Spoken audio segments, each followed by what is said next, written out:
internet out here, like I've told you Right. many times. TDS is killing me out here, dude. But like, I have to have my phone can't be connected to the internet, or it won't work. So you have to unlog there. So you have to take off your Wi-Fi through your phone. Yeah, I can't have the TV on. And like, if the kids or somebody's home, they have to have their internet turned off. I have to turn off my security system so it don't use any internet. It's a bad deal, dude. But for whatever reason, going live works, man. All right. It's kind of early in the day, but like I said, if any of the subscribers They can ask questions. They can ask questions while we're going live. So if you're listening, go to the Facebook page, like and subscribe, and then that way in the future, if you're able to listen live, we can answer any questions y'all may have.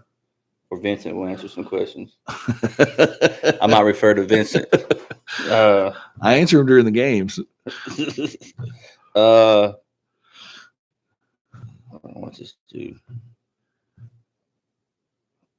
My son's trying to have some friends over this weekend. I'm like, man, we're going to a lot.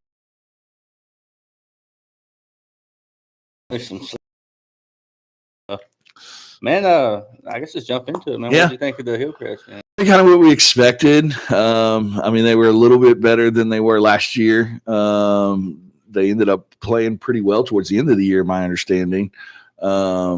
But kind of what we expected to a certain degree. The only thing that, I mean, obviously the weather delay was not ideal after already having a 3-hour bus ride down there. And then, I mean, the worst part about it is, I mean, when you play a team like that, you're excited about getting some of those young guys some reps and things like that. But the way the second or third or fourth, however many lightning delays we had, I mean, obviously when you cut the game short and you really don't play any of the second half, I think we played maybe 2 plays or so of the second half. I mean, so you didn't get to see Jay Croft get in there and kind of get some meaningful snaps. That would have been yeah, I mean, that's some of those things. I mean, Dalvin could have got some more carries. Gator could have got some carries on the offensive side, and then kind of see some of those young guys on the defensive side of the ball as well. So that's the only thing that you're a little disappointed in, because my understanding too, we also kind of sat some of those kids out during JV, knowing that they were potentially going to get some playing time in Friday. So we kind of sat some of those kids out in the JV situation. So now they went,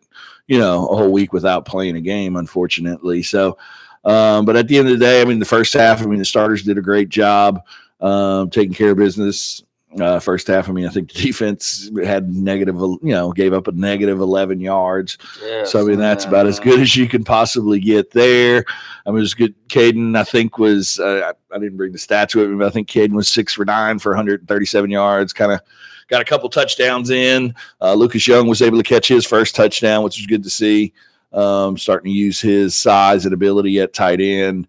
Brody was able to get off the Schneid and get his first touchdown of the year. Last year kind of took him a little while to get that first one in, so it was good to see him get one in the end zone. I mean, Ritson obviously had Ritson, so he had some good carries here and there. Then also had the punt return as well, so he's got 8 touchdowns now in the game and a half, I guess you call it. Kaysen had the 2 long runs too, which was nice to see.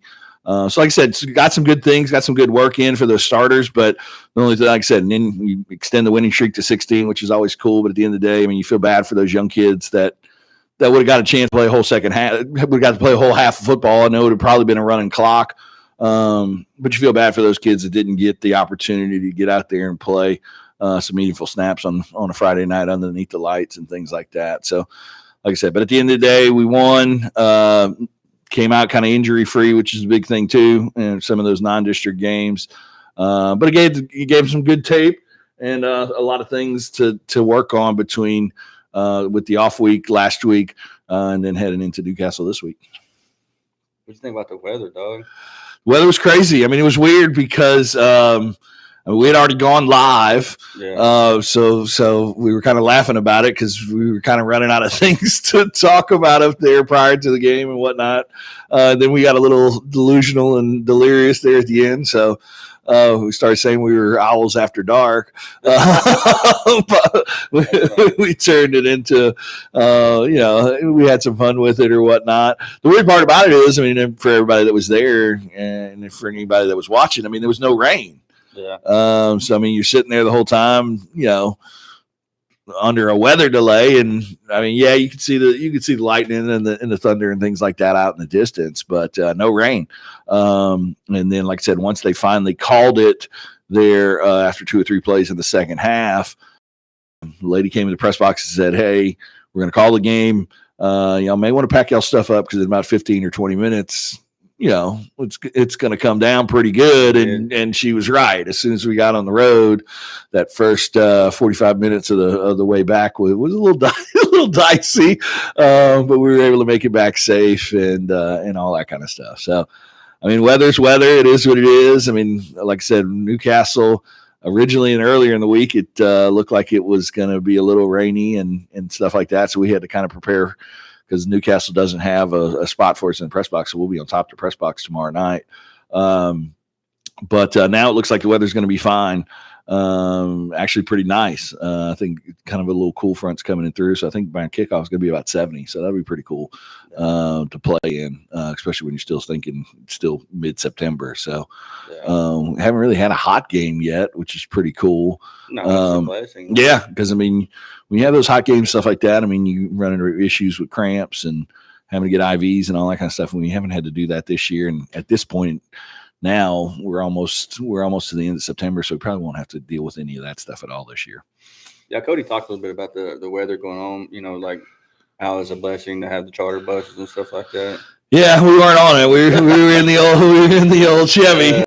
But yeah, I mean, like I said, it wasn't ideal, but Dax slept the whole ride home, so he wasn't too concerned about it. So obviously, I was driving okay. Yeah. But about the first 45 minutes, like I said, kind of, and it was worse. And that's the worst part of it, because you were kind of going through, downtown Dallas and all that kind of stuff to get back to 287. But and then once we got to 287, I mean, everything was fine from there. So we got back a little bit earlier than the team. We got back probably about 2:30, 3 o'clock in the morning. I think the team got back around 3:30. And then, like I said, they were all there bright and early for the Little League games the next morning and ready to rock and roll. Yeah. Some of the stats, we had 14 first downs. They had 0. Yeah. Rushing attempts, 17. They had 13. Rushing yards, we had 259. They had negative 21. Right. Yeah. Yeah, I mean, like I said, a negative 11 yards for the defense. I mean, defense did a great job. They, like I said, some miscommunication as far as they went. A couple times, quarterback went one way, running back went another way, so that helped obviously out. But like I said, we're rotating a lot of defensive linemen in there, so that makes them stay fresh, which is a little bit, like I said, a little bit different. Coach Baker and I talked about it a little bit on the coach's show on Tuesday night at Burrito Miko. This year, he's running in a lot of those different defensive linemen. Last year's kind of the rotation was kind of the big three, and then you had 1 or 2 others that would kind of run in during meaningful times. But now, I mean, we're running 7 or 8 of them during meaningful times. So, I mean, that's only going to help. That's going to help, get those young kids that haven't played many snaps, some more snaps as they move forward in the season. And it'll keep some of those kids fresh too. Because a lot of kids we have play both ways. I mean, you know how that goes. So it'll keep them kind of more fresh of going on there. And then, like I said, the rushing side of it, I mean, Ritson, I think maybe was our 3rd leading rusher.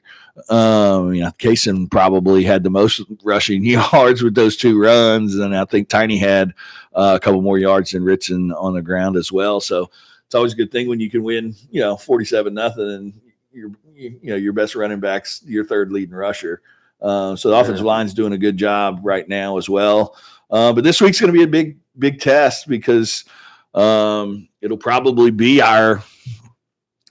one of our biggest opponents for the remainder of the year. Talented football team, obviously lost to Tuttle a couple of weeks ago pretty bad, but then came back and had a shootout with Blanchard. And so we have to be prepared. What you think about that game? It was a shootout, man. It was a shootout. First, I thought Newcastle was about to run away with it. Yeah, and then Blanchard did a good job of kind of coming back and kind of making a little bit of a game. It was kind of funny. I was watching the high school huddle with Chris Evans and those guys and Phil and and those guys last night in their podcast, and Chris Evans made a comment. This one was 3 for 8 from the 3-point line, because of the way that the score was. But said they can score some points. They're good in offense. They got 2 good running backs. BJ Palmer did not play against us last year. So, like I said, I think this is going to be a little bit different than last year. Last year, we kind of ran away with it. I'd love to run away with it again, obviously, this year. But this year, I think it's going to be a little bit closer. I think we do come out with the victory, obviously, but I think this is going to be a tough test for us. And it's a good kind of measuring stick of where we are heading into district. Like I said, I mean, at the end of the day, none of these non-district games don't matter as far as your playoff seeding and stuff. We've talked about that several times, but like I said, you still want to be tested. I mean, Mac was a pretty good football team. We handled them pretty good. I mean, Hillcrest is what it was. We got, like I said, got some good work in there, but I mean, we kind of knew we were going to come away with that one. So right before you head into district play, you want to be playing your best football. So it's good to kind of play a good team that week before you start district play. Can you talk a little bit more about BJ Palmer? Yeah, I mean, just a very good running back. I mean, he's been there for a while now.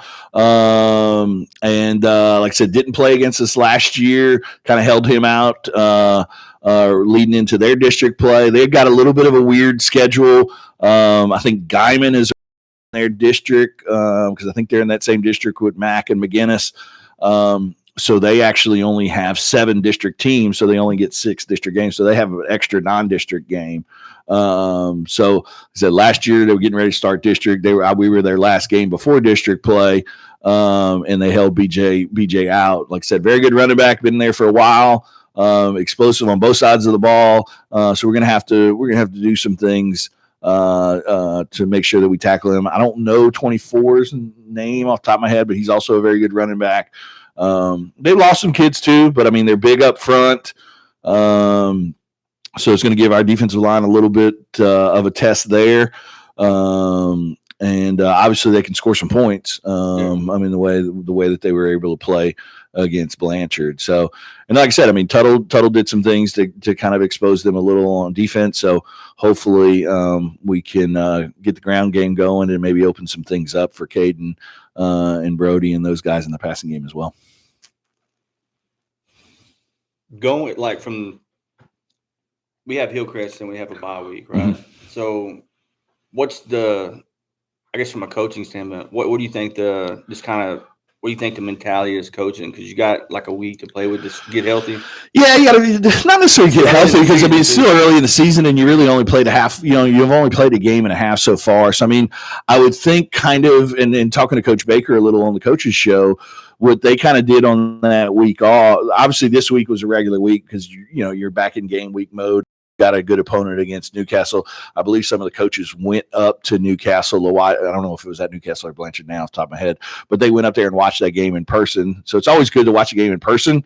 Yeah. You can see a lot of things on film. Don't get me wrong. It's much better to watch it on film when you can go back and things like that. But watching it in person too, you get the idea of the speed and the size and some of that stuff a little bit better than you can on film.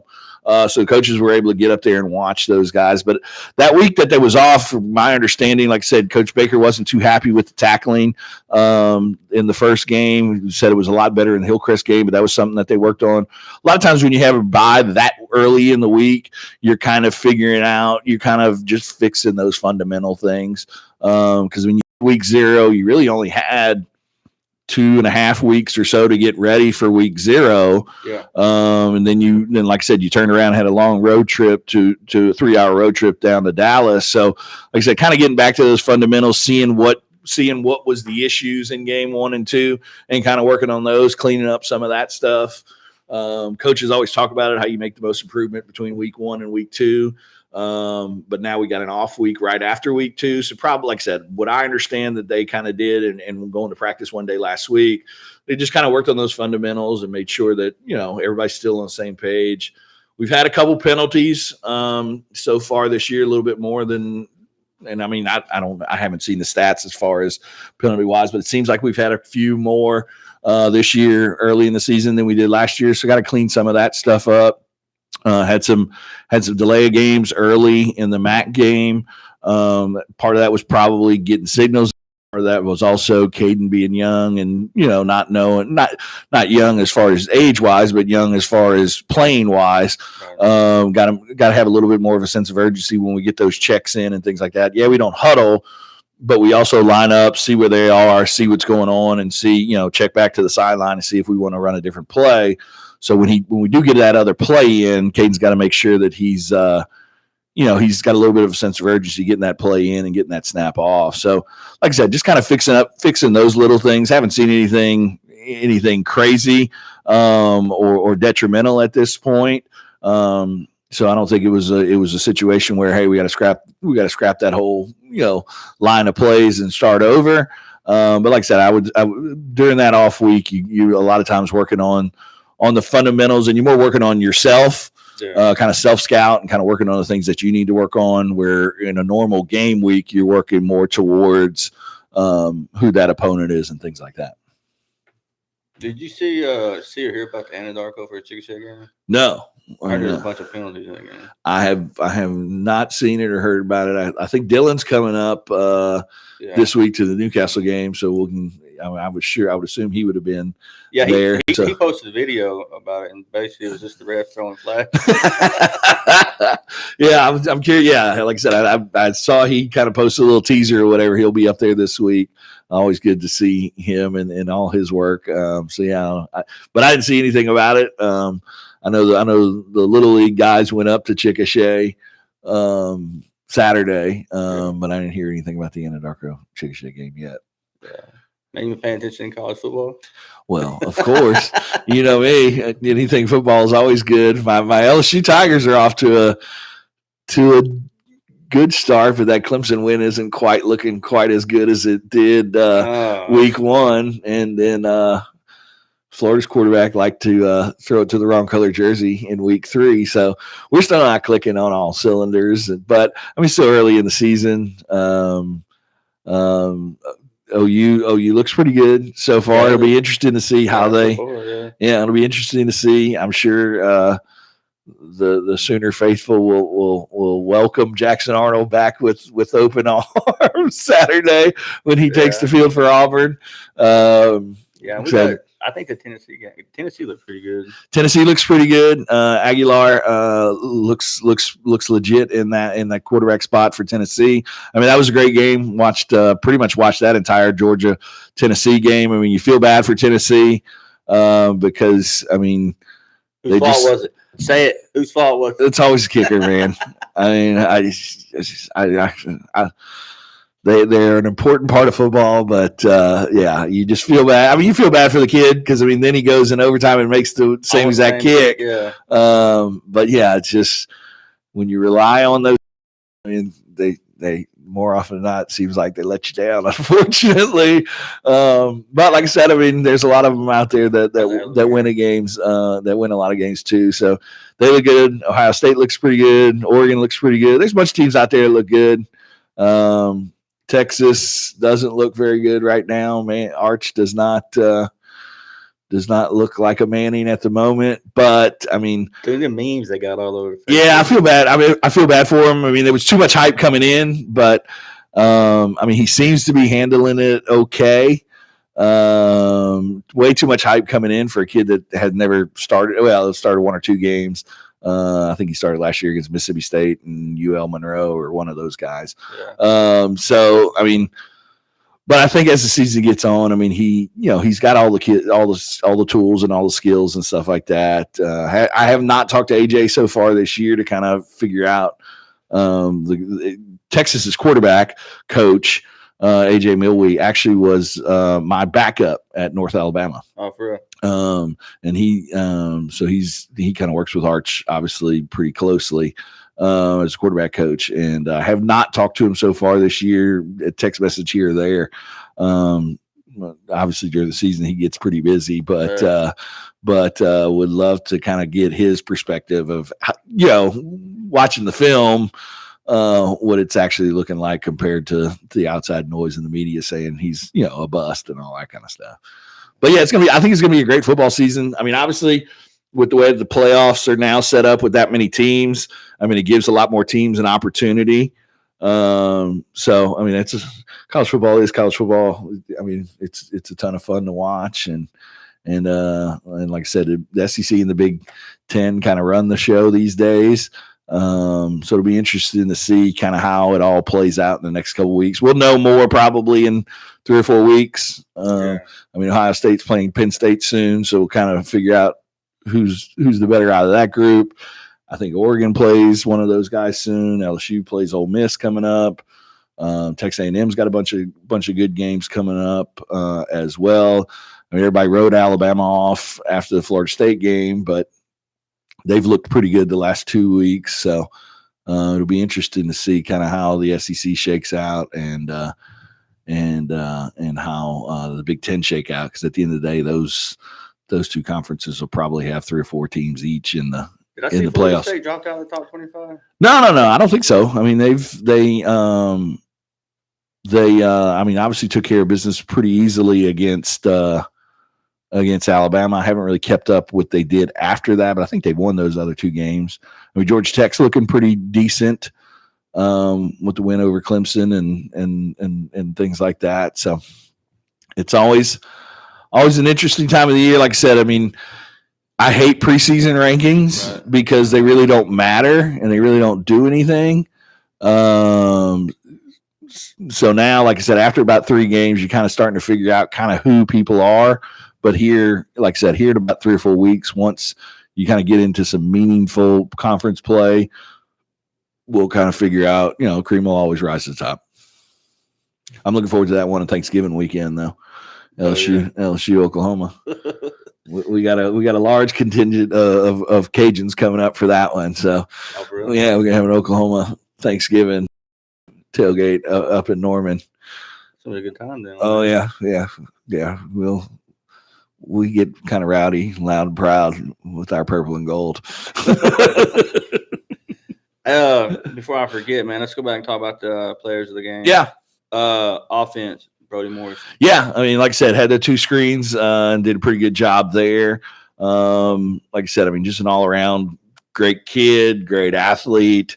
Like I said, I mean, a lot of times gets overshined by Ritson to a certain degree, but I mean, when you look at it, I mean, he's just as good, if not a better overall athlete. So look forward to kind of watching him progress as the season goes on. Senior year, I mean, 4-year starter back there at safety, kind of coming to his own as a receiver now. I mean, kind of unfortunate. We talked a little bit about it last year with Colin, kind of one of those kids that would do great at a college program, but just isn't getting the type of looks that you would think that he should. So hopefully in the next couple of weeks he can kind of put together some big games, maybe get on a few more teams' radar. Because like I said, I mean, he's got all the ability and talent, but he's also a great kid too. So he'd be an asset to any college program, especially in the state schools. But like I said, I mean, just a great kid, and a great football player, and well deserving of that offensive award. Defense, Philip Peterson. Yeah, Phillips. I mean, obviously, one of the leaders on the defense. Doing a great job of that outside linebacker spot. Had the big block, punt block against Mac. But in this game, I mean, like I said, just comes off the edge. I mean, smart football player. Not the fastest, not the most athletic kid, but he's always in the right spot. Pretty solid tackler. Doesn't let a lot of people get around him and things like that. And like I said, really coming into his own this year, kind of taking on a little bit more of a leadership role. So looking forward to seeing what he can do in the next couple of weeks. Had him on the coaching show this week. One of our first kids that actually gave a subject for his favorite school for his favorite class in school, and we said math. So at least he's putting the student athlete part of it. I think Cam came up with lunch. I think Bryce said none of them. But yeah, just a good kid, and like I said, a very good football player, and again, another well-deserved award. Special teams, Richard Myers. Yeah, I mean, every week you can kind of name him player of the week, whether it be offense, defense, or special teams. So it's good to see him back there catching punts, and it was, like I said, good to see him. He scored. He's our all-time leading touchdown maker in Elgin high school history, but that was his first punt return. He's thrown some, he's run some, he's caught some. He's entered pick six against El Reno a couple years ago. But it was his first punt return, kick return type touchdown. So it was good to see that. And I mean, we talk about him every week. We talk about him for the last 4 years. I mean, just phenomenal football player, phenomenal athlete. And wherever he decides to go, whether it be football or baseball route, a college and or professional baseball, whatever, is getting a good kid. And the one thing that I really like about the way he's going about business this year, I mean, he understands it's his senior year. He's taking on a much more of a leadership role. When you see him at practice, you know, he's kind of getting on guys. You know, it's not the standard we live up to. You know, he likes to joke and play and all that kind of stuff. We all know Ritz's personality, but like I said, the one thing that I really am impressed with this year is his understanding of, you know, this is it for me when it comes to putting on the Elgin Owl uniform. I think he'll put on uniforms for a long time to come, but like I said, not that it wasn't serious before, but you can just see in his eyes and in the way that he carries himself a little bit differently. Like I said, I mean, he's come a long way since his freshman year, and looking forward to seeing how much further he can go. And like I said, just a really great kid and fun kid to be around. Sharpen your axe, Caleb Adesola. Yeah, I mean, great. You know, I mean, didn't know exactly how much and what he was going to play this year, but has really stepped in and now has become a starter on the defensive line, and done a really, really good job there. Also, you know, playing tight end as well. Had a catch during the first half of the game. So he had the catch from the tight end spot. He's really grown into his body. I heard Cody talking a little bit about it in the podcast. You know, he was kind of a little awkward and, you know, the last couple years, but he's kind of, you know, matured and grown into his body and his height and his weight and things like that. And I mean, one thing about an Adesola, I mean, they've always got a motor. They're always going to be in the right spot. They're always going to, you know, and they're just great kids. So, really happy for him, and I mean only a sophomore, so the you know, the sky's the limit for him. And there's multiple people that have told him, you know, you might be the best Adesola before the end of time. Oh. And so I mean, Josh used to always say that we would always talk about Mike when he was talking. So now we're going to talk about Josh and Mike to Caleb all the time. So it's just kind of full circle. But yeah, both his brothers up there at SWASU, my understanding, still playing. And like I said, I mean, couldn't be happier for a kid because, like I said, they're just such good kids on top of being good football players. So I mean, he epitomizes that sharpen your axe award with the way that he goes about his business and all that kind of stuff. Rough Rider, CJ Design. Yeah, happy for CJ. I mean, we talked about it kind of on the preseason, you know, podcast with you. I mean, happy for him. You know, kind of battled some injuries the last couple of years. You know, as a sophomore, was kind of in line to start. And then HUD had to step in and play as a freshman, but kind of was in line to start. And just, you know, had kind of the last couple of years have faced some injuries that have kind of put him behind the eight ball.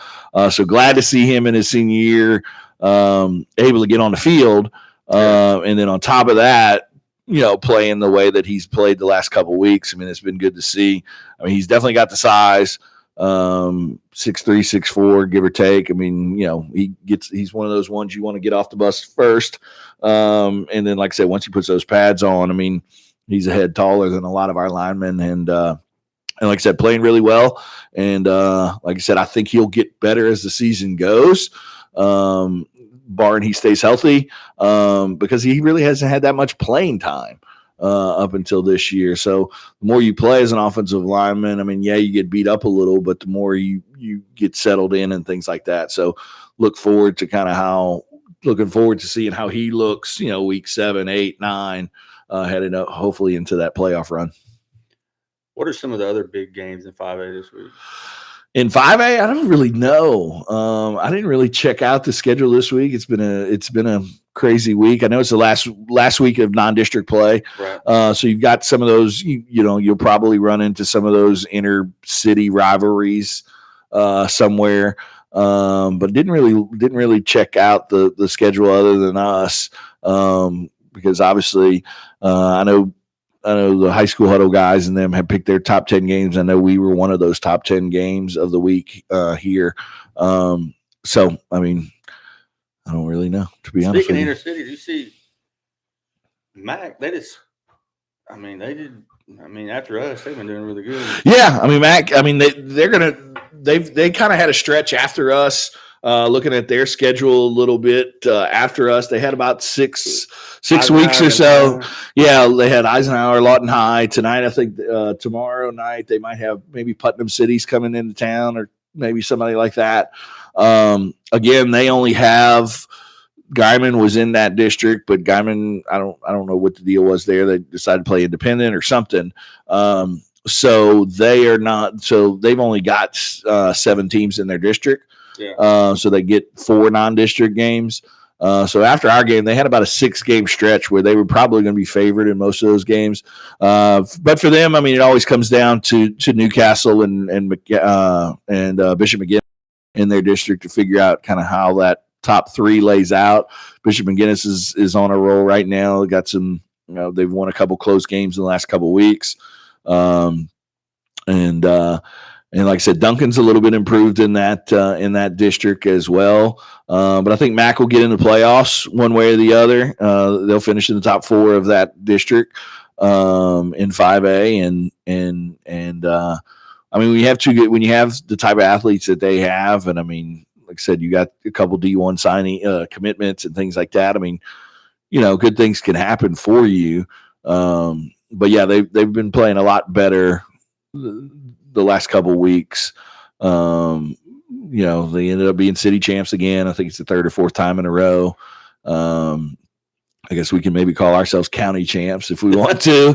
But like I said, I mean, Mac was a good football team. And like I said, we were able to take care of business there, but it'll be interesting to see. Like I said, they've got a pretty good stretch right now where they should win some games and kind of get some confidence leading into those big games against Bishop McGinnis and Newcastle. Yeah, because Midwest City's down a little. New coach, lost some players and things. Mm-hmm. So I would think and Duncan will kind of fight for that 4th spot. There's only 7 teams in that district, so you got to just finish in the top 4. So I think Mac will get in the playoffs at the end of the day. I know they obviously want to finish 1st or 2nd to get that game at Cameron Stadium. They'll get to play 2 home games at their actual at MAC actually this year. They're playing homecoming and senior night. Talking to Coach Manning, they're playing homecoming and senior night there at on the campus of MacArthur. So that'll be cool for those kids too. Why do they use the stadium, Cameron Stadium? Well, I mean, forever. I mean, those stadiums weren't equipped enough to hold everybody. I mean, my understanding is they still only hold about 2,500 people. So I mean, they just put it. Man. Yeah, they just put in a press box. They just moved in some temporary kind of stands at all 3 Lawton schools. So they're not getting away from Cameron at this part. They'll play all the city games when Mac plays Eisenhower, Lawton, Eisenhower. All those games will still be at Cameron. I'm not sure if McGinnis or Newcastle come, but I know those bigger games are still going to be at Cameron Stadium for those guys. But there's 2 games that they play some inner city Oklahoma City schools that don't travel very well, right. So they're going to allow them to get down there. They just put in those. They put new turf in the field turf stuff in all 3 schools. There was a bond that was passed in Lawton, and they were able to get that done there. So, like I said, I mean, I know all Lawton schools are playing at least 1. I think Mac might be the only one that's playing 2, but Eisenhower will get to play 1 this year at their stadium, and then so will Lawton High. So that's cool. I mean, like I said, I mean, especially since they've never done it before, that's a cool deal because, but I mean, like I said, we'll see what happens with Cameron and all that stuff moving forward. Amen, brother. Well, man, we're about 35 minutes into it. Final words?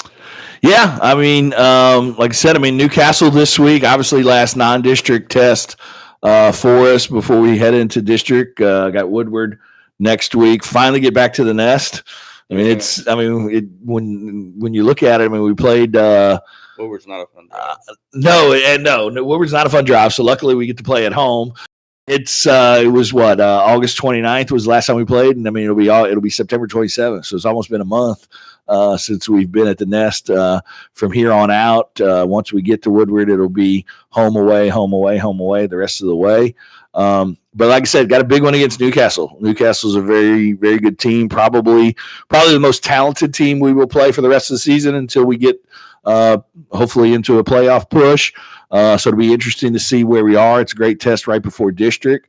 Defense has got to tackle very well. Haven't talked to Coach Wyatt yet about the keys to the game. We'll talk to him about that tonight or tomorrow. So not 100% sure where he's thinking about keys to the game, but kind of knowing a little bit about Newcastle. Obviously got to stop BJ Palmer and stop number 24. You got to tackle real well, and then got to get some penetration and kind of create it and get by their big offensive linemen. And then on the offensive side of the ball, continue to run the ball to maybe open up some of those big plays deep, and then cut down on some of the pre-snap penalties is probably where we need to work on the most. But yeah, at the end of the day, it's always, kind of an old rival to a certain degree. We were in the district with them a couple of years ago. We have had some good games against them in the past. Coach Brickman does a great job up there. That's an OSN school, so we kind of know a little bit about those guys and kind of met some of those kids over the years, coming down for the banquets and things like that. And have interviewed Coach Brickman a couple different times. Great guy, great coach, runs a great program. I know Coach Wyatt has a ton of respect for him in the program, so that'll be, that trickles down to the players as well. So looking forward to it. Like I said, having the week off last week, once you kind of get rolling in the football season, it's kind of weird to have a week off. So it's good to kind of get back to the grind, and hopefully everybody can make it on up there. I know we travel super well, and it's only a 50-minute drive or so. So I know I know a bunch of people will be up there, and if not, obviously we'll go live at 6:30 on OSN, and you can catch all the games at 7. And then, like I said, after the game is over, it's about an hour later after the game is over and we stop broadcasting after the post-game show and things like that. An hour later, it will be logged on to the Elgin channel of the Oklahoma Sports Network. You can go back and watch all the fun action as well. So looking forward to it, and ready to get back on the field and see. Like I said, we still learning about this team. That's the weird thing that like I said, that MAC game seems so far away. It almost seems like it was last year at this point. It's kind of a weird deal and then the Hillcrest deal, you only played one half, so it doesn't even really feel like we've gotten to know and understand what this team is made of and who's going to be. We kind of know who our playmakers are to a certain degree, but there's still going to be 2 or 3 people that are going to come off the radar as the season progresses. So looking forward to seeing who those guys are going to be. But at the end of the day, it's the one that I think we should take care of and handle.